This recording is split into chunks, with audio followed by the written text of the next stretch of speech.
นอกแผนที่วันนี้เราจะพาไปจังหวัดน่านที่เราจะพบกับอาชีพบนพื้นที่สูงที่สร้างรายได้หลักแสนถึงหลักล้านบาทต่อปีสังคมและวัฒนธรรมที่หลากหลายธรรมชาติที่พวกคุณยากจะได้เห็นแต่อยากจะได้พบจากภูเขาหัวโล้นกลายเป็นป่าธรรมชาติได้อย่างไรเราจะมาหาคำตอบกันในคลิปนี้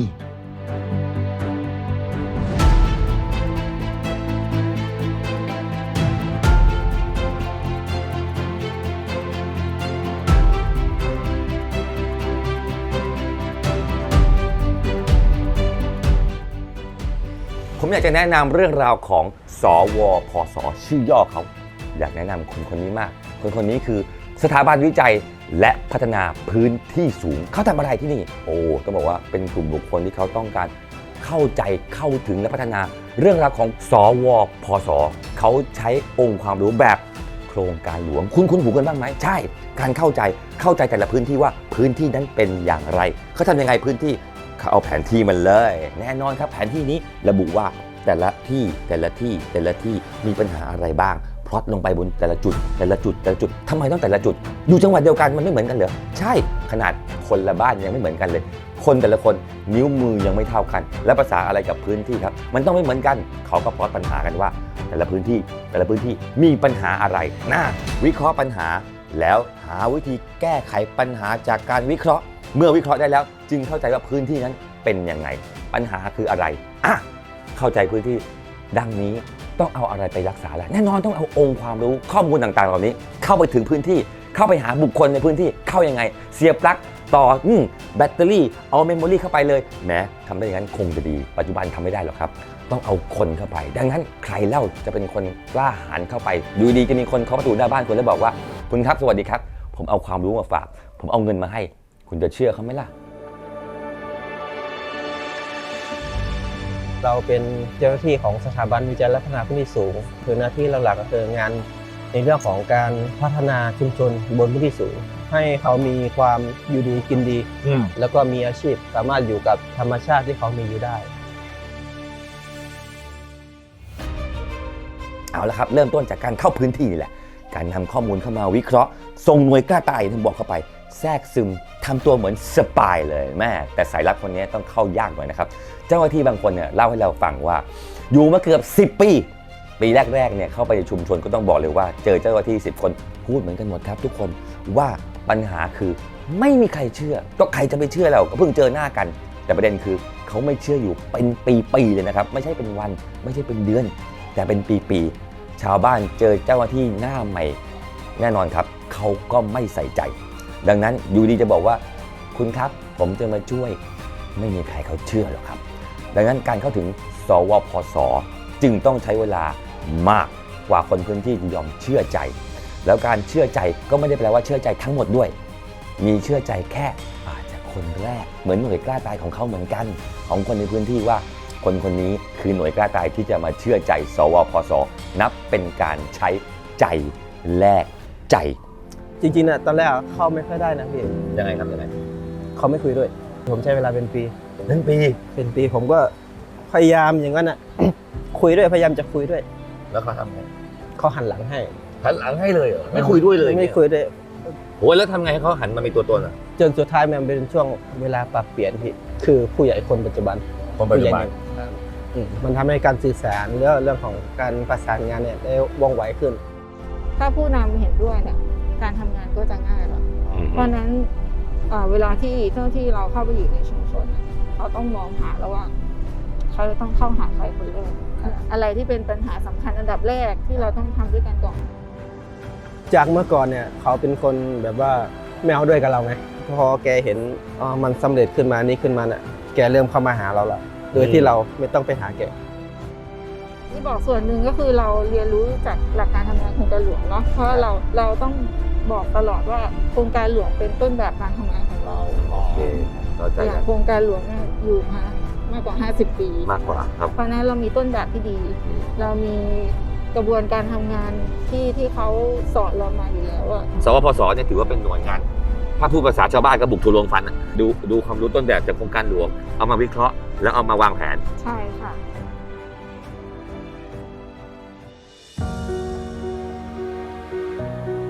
เอาละเมื่อเข้าใจเข้าถึงพื้นที่ แล้วมันจึงจะเกิดการศรัทธาเชื่อมั่น เห็นไหมครับว่าเขาไม่ได้ใช้เวลาแค่แป๊บเดียว ดังนั้นการเข้าใจเข้าถึงมันถึงทำให้เกิดการพัฒนาบูรณาการการเข้ามาใช้องค์ความรู้ต่างๆ ร่วมกันทำให้เกิดการพัฒนาต่อยอดที่สำคัญคือแล้วเขาทำยังไง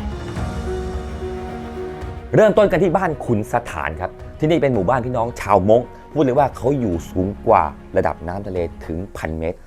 ต้องบอกเลยว่าเมื่อก่อนเนี่ยเขาทำอาชีพอะไรเขาปลูกกะหล่ำปลีปลูกผักกาดขาวปลูกข้าวโพดโอ้โหต้องบอกเลยว่าไอ้นี่แหละตัวดีเลยคิดดูว่าปลูก10 ไร่หรือปลูก20 ไร่มันก็ได้เงินสัก10,000-20,000ต่อคนนะคนหนึ่งอยากได้เงินสัก100,000ต่อปีต้องปลูกกี่ไร่ล่ะ20 40 60ทวีคูณไปเรื่อยถ้า100 คนล่ะจะปลูกเท่าไหร่คิดดูแน่นอนนั่นแหละทำให้เกิดปัญหาคือเขาหัวโล้นอย่างที่ว่าแต่มันเกิดอะไรขึ้นกับการเปลี่ยนความคิดแค่นิดเดียวชีวิตก็เปลี่ยนได้เลยประเด็นคือเขาทำกันยังไงครับ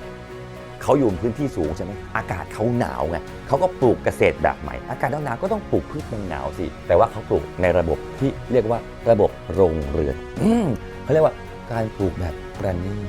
เข้าใจเขาประณีตไหมครับประณีตเนี่ยตามความหมายของราชบัณฑิตยสถานหมายถึงความละเอียดความบรรจงในการสร้างงานในการทำอะไรสักอย่างเช่นกันเกษตรแบบประณีตก็คือการ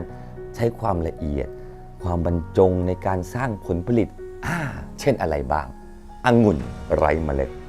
น่าสนใจเคยได้ประทานไหมหวานหอมรสชาติดีใช่ไหมครับหรือพริกหวานว้าวใครจะเชื่อนี่คือที่สูงปลูกได้ดีครับพืชเหล่านี้ใช้น้ำน้อยที่สำคัญคือใช้พื้นที่น้อยและสร้างรายได้ที่คุ้มค่า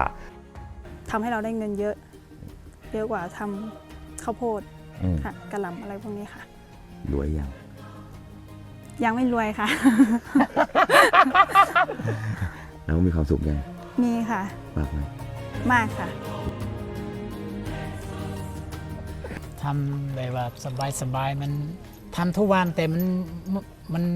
งานเบางานเบาไม่ได้ต้องทำแรงไม่ต้องไอ้แบกหนักอย่างนี้ครับเปลี่ยนจากที่เป็นการทำไร่เลื่อนลอยอย่างเงี้ยครับ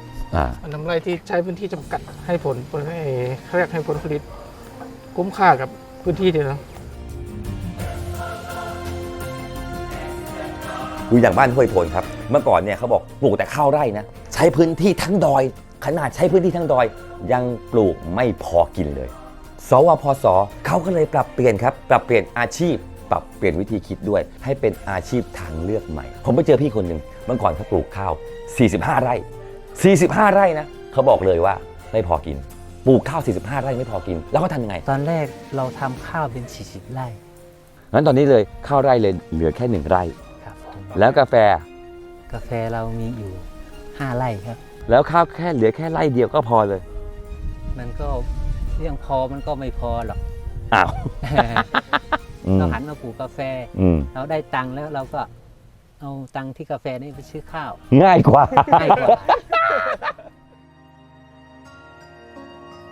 เป็นคนพื้นที่ครับทำอะไรอยู่ครับตอนนี้ผมมีกาแฟกับนาขั้นบันไดทำมาตั้งแต่สมัยไหนนาขั้นบันไดนี่เริ่มประมาณ2-3 ปีที่ผ่านมาเพิ่งเริ่มเหรอใช่แต่โครงการเข้ามาปี55แล้วปี55ปี55คือผมเข้าไปทำความรู้จักต้องเอาเรื่องของอาชีพด้านเศรษฐกิจที่สามารถสร้างรายได้ให้เขาเข้าไปก่อนได้นี่ได้เน้นที่เศรษฐกิจก่อนเน้นที่เศรษฐกิจเอาผมมาช่วยคุณครับแล้วเขาตอบว่าแล้วเขาตอบอย่านะถ้าเข้ามาแล้วก็ปี2 ปีเข้ามาแบบมาแล้วก็บอกเข้ามาแต่ละมาแล้วมาละเนี่ยมันต้องเข้ามาแล้วคือมันได้ประโยชน์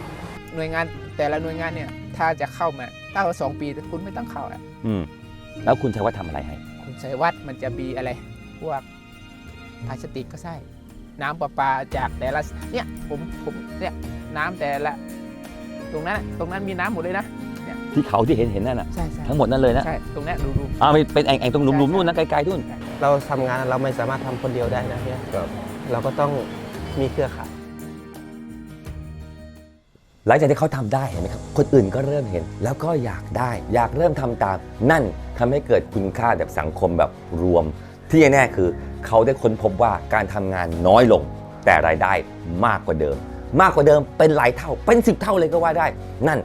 ไม่สำคัญเท่ากับการมีรายได้ก็คือเวลาที่เหลืออยู่เวลาเหล่านี้ทำให้เขามีชีวิตไปหาลูกไปดูแลสามีไปดูแลภรรยานั่นหมายความว่าชีวิตมีคุณภาพมากขึ้นอยากแนะนำครับโครงการต้นแบบอย่างโครงการพัฒนาพื้นที่สูงแบบโครงการหลวงแม่จริมตำบลแม่จริมอำเภอแม่จริมจังหวัดแม่จริมได้ว่าไปน่านต้องน่านสิครับจังหวัดที่น่านนี่แหละครับต้องบอกเลยว่าเรื่องราวของนี้ถือว่าเป็นโครงการชุมชนต้นแบบแบบหนึ่งครับที่ว่ามีความเข้มแข็งในเรื่องของความคิดเรื่องขององค์ความรู้แบบโครงการหลวงที่เน้นเรื่องราวของอาชีพสังคมสิ่งแวดล้อมและที่สำคัญมีโครงสร้างพื้นฐานแน่นอนเมื่อมีกลุ่มอาชีพมีกลุ่มเกษตรกรเมื่อเขามีผลิตผลเขาต้องรวมตัวกันไม่ว่าจะเป็นเรื่องของผักอินทรีย์ส่งตลาดต่างๆตลาดใหญ่ๆบริษัทใหญ่ๆดังนั้นการบริหารจัดการถือเป็นสิ่งสำคัญครับเริ่มตั้งแต่การวางแผนการผลิตเมื่อมีผลผลิตก็ต้องมารวมกันเมื่อรวมกันก็ต้องมีการคัดบรรจุเสร็จแล้วก็ต้องมีการวางแผนตลาดว่าจะส่งที่ไหน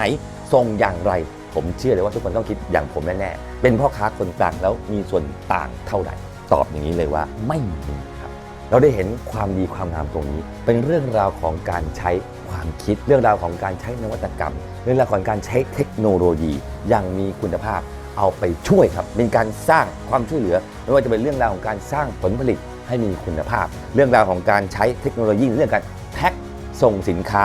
รวมถึงการจัดเก็บอย่างมีคุณภาพพูดง่ายเหมือนกับว่าเราเนี่ยเสียภาษีใช่ไหมเขาเอาภาษีของพวกเราของผมของท่านแล้วก็ไปพัฒนาเป็นเทคโนโลยีต่างๆเป็นองค์ความรู้ต่างๆเพื่อให้กลุ่มต่างๆเหล่านี้ได้มีความรู้ในการจัดเก็บสินค้ารวบรวมแล้วคัดบรรจุส่งมาถึงมือเราอย่างมีคุณภาพโดยตรงครับโดยที่สวพส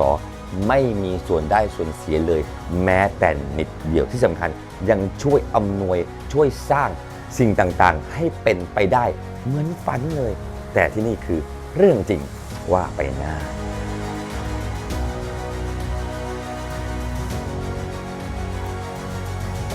ซึ่งต้องบอกเลยว่าเป็นความดีใจครับที่เขาให้ผมได้มีโอกาสนั่งประหนึ่ง CEO หรือ Chief Executive Officer ประธานกรรมการบริษัทนั่งหัวโต๊ะในระหว่างที่พวกเขามีการประชุมกันมีการแจกแจงความคิดเห็นจากหัวหน้าสวพสเป็นประธานกลุ่มตรงนั้นแจกแจงเรื่องราวของปัญหาเรื่องราวของพื้นที่เรื่องการใช้ประโยชน์ทำให้เราได้เห็นว่าเขามีความจริงจังมีความเข้มแข็งในการทำงานอย่างนี้นะครับทำให้เขาเจริญขึ้นแล้วไม่ใช่แค่ชุมชนเดียวครับยังแบ่งปันความเจริญนี้ให้กับชุมชนอื่นๆอีกด้วยเป็นการสร้างรายได้ไม่ใช่แค่ตัวเองแต่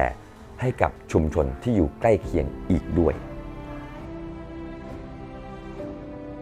พูดถึงปัญหาที่ตามมานั่นก็คือหลังจากมีผลผลิตมีรายได้มีชุมชนเพิ่มขึ้นแน่นอนครับปัญหาก็คือน้ำเมื่อมีคนมากทุกคนก็ต้องอยากใช้น้ำจึงเป็นปัญหาสำคัญซึ่งผมก็ทึ่งอีกเช่นกันทึ่งเรื่องอะไรทึ่งในเรื่องของการบริหารจัดการน้ำครับเพราะว่าเขาสามารถจัดการทรัพยากรอื่นๆรวมทั้งน้ำให้กับตำบลโดยมีการปรับระบบเกษตรที่เป็นมิตรต่อสิ่งแวดล้อม ส่วนของกลุ่มชุมชนที่มีการบริหารจัดการน้ำที่เข้มแข็งนะครับภายใต้การพัฒนาของสถาบันวิจัยพัฒนาพื้นที่สูงที่เราเข้ามาให้การสนับสนุนเนี่ยตรงนี้เนี่ยน้ำหนึ่งฝายใช้อยู่3หมู่บ้านซึ่งมีการบริหารจัดการที่ร่วมกันใน3หมู่บ้านเนี่ยมีน้ำ1ที่มีวัด1ที่มีโรงเรียน1ที่หมายความว่า3ชุมชนเนี่ยถึงจะเป็นปกติถ้าเราเรื่องภาพคือ1ชุมชนต้องมี1วัด1โรงเรียนอะไรพวกนี้ใช่ไหมครับแต่ชุมชนตรงนี้เนี่ยเขาจะอยู่ร่วมกันมาตั้งแต่เริ่มแล้วนะครับดังนั้นเนี่ยทรัพยากรที่เป็นตัวหลักๆเนี่ยเขาจะใช้ร่วมกันทั้งหมดเลยช่วงฤดูแล้งประมาณเดือนพฤษภาคมมีนาน้ำจะไม่เพียงพอสาเหตุแต่ก่อนเรามีประปาตัวเดียวนะน้ำเพียงพอใช้เพียงพอพักหลังมี2ตัวก็เริ่มไม่เพียงพอแล้วเพิ่มตัวนี้ตัวที่3ยังไม่พอคือคนไม่มีจิตสำนึกใช้เรื่อยเปื่อยแหละเราต้องหาวิธีใช้ยังไงให้มันประเด็นคือปัญหานี้มันมีมาแล้วครับแปลว่าทุกคนต้องรู้วิธีจัดการน้ำด้วยตัวเองครับเราสอนวิธีการบริหารจัดการน้ำแบบนี้อันนี้ง่ายๆแต่พูดถึงลึกซึ้งถ้าไม่มีข้อนี้พูดถึงเรื่องง่ายๆแบบนี้แต่ว่าน้ำไม่พอแน่สิ่งที่เราได้เห็นอย่างน้อยที่สุดก็ทำให้เรารู้แล้วว่าคุณครับผมครับไม่ว่าใครก็แล้วแต่ไม่จำเป็นเลยครับที่เราจะเรียนสูงหรือจบมาจากไหนหรือมีพอร์ตโฟลิโอการทำงานที่หนาปึกเป็นหลากหลายเล่มหนัก หรือว่าทำงานแต่บริษัทใหญ่โตมากแค่ไหนก็แล้วแต่เราทุกคนสามารถที่จะทำสิ่งที่ยิ่งใหญ่ร่วมกันแบบนี้ได้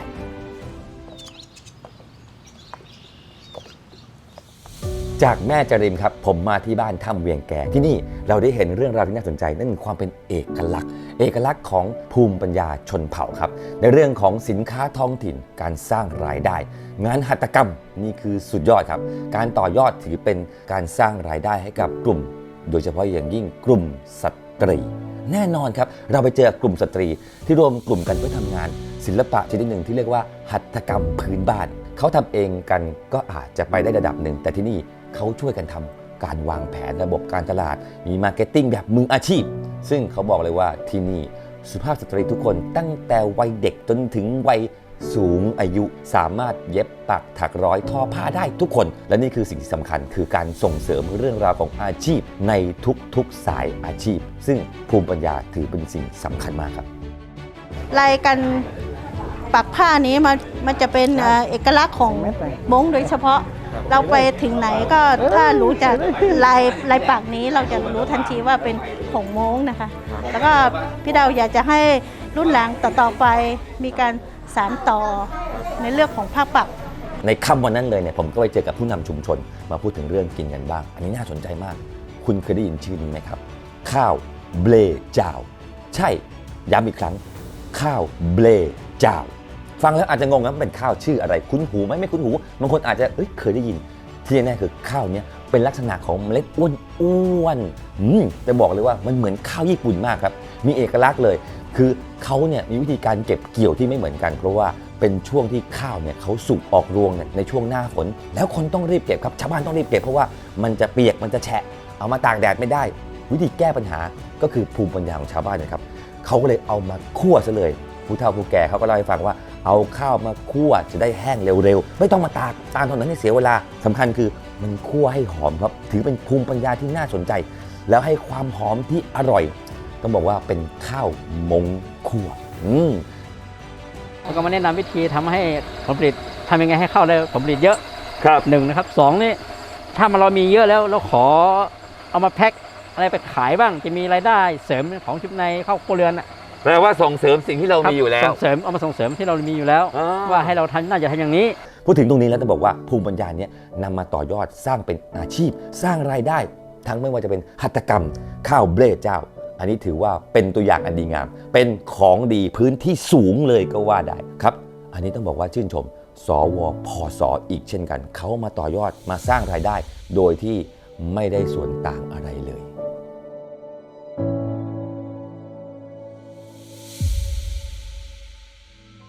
และก่อนจะจากเมืองน่านไปทางทีมงานสวพสเนี่ยพาพวกเราไปเที่ยวที่บ้านศรีบุญเรืองครับในพื้นที่ทำงานของโครงการพัฒนาพื้นที่สูงแบบโครงการหลวงโป่งคำอำเภอสันติสุขจังหวัดน่าน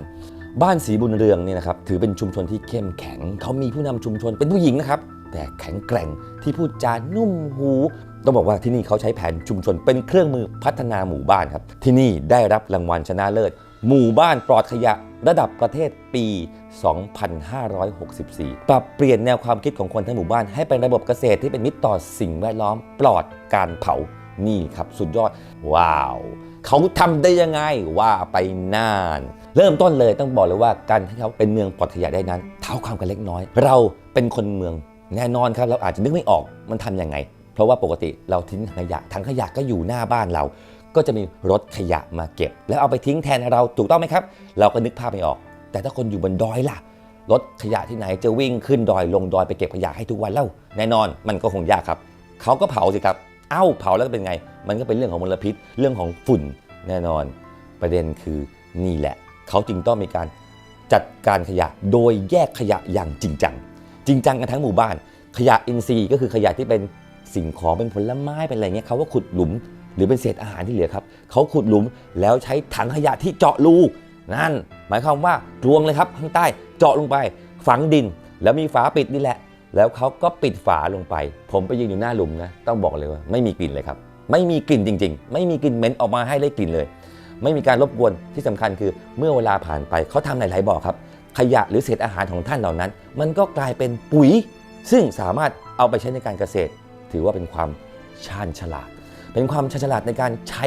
สิ่งของเหล่านี้ที่บ้านศรีบุญเรืองไม่ได้มีเรื่องนี้อย่างเดียวครับมีเรื่องสมุนไพรด้วยใช่สมุนไพรพื้นบ้านเขามีหลากหลายมากมายที่ผมประทับใจคือเรื่องของการเหยียบขางแน่นอนขางเนี่ยแหละถ้าท่านไม่เคยเห็นต้องเห็นภาพจะรู้ว่าการเหยียบขางคือการ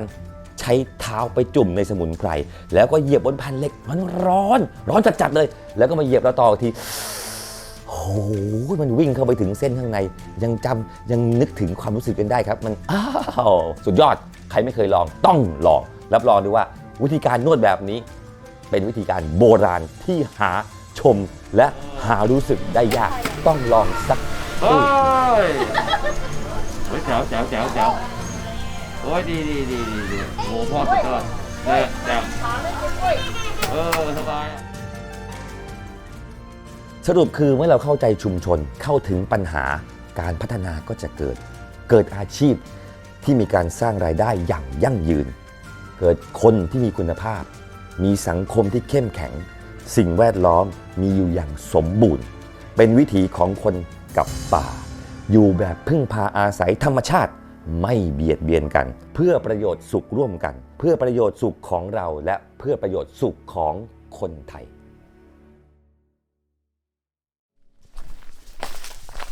พี่ตั๊กครับ ครับ เดี๋ยวจบคลิปนี้ต้องไปเชียงใหม่ต่อพี่ ไปเลยเหรอ เดี๋ยวเรากลับไปขึ้นเครื่อง ไปเลย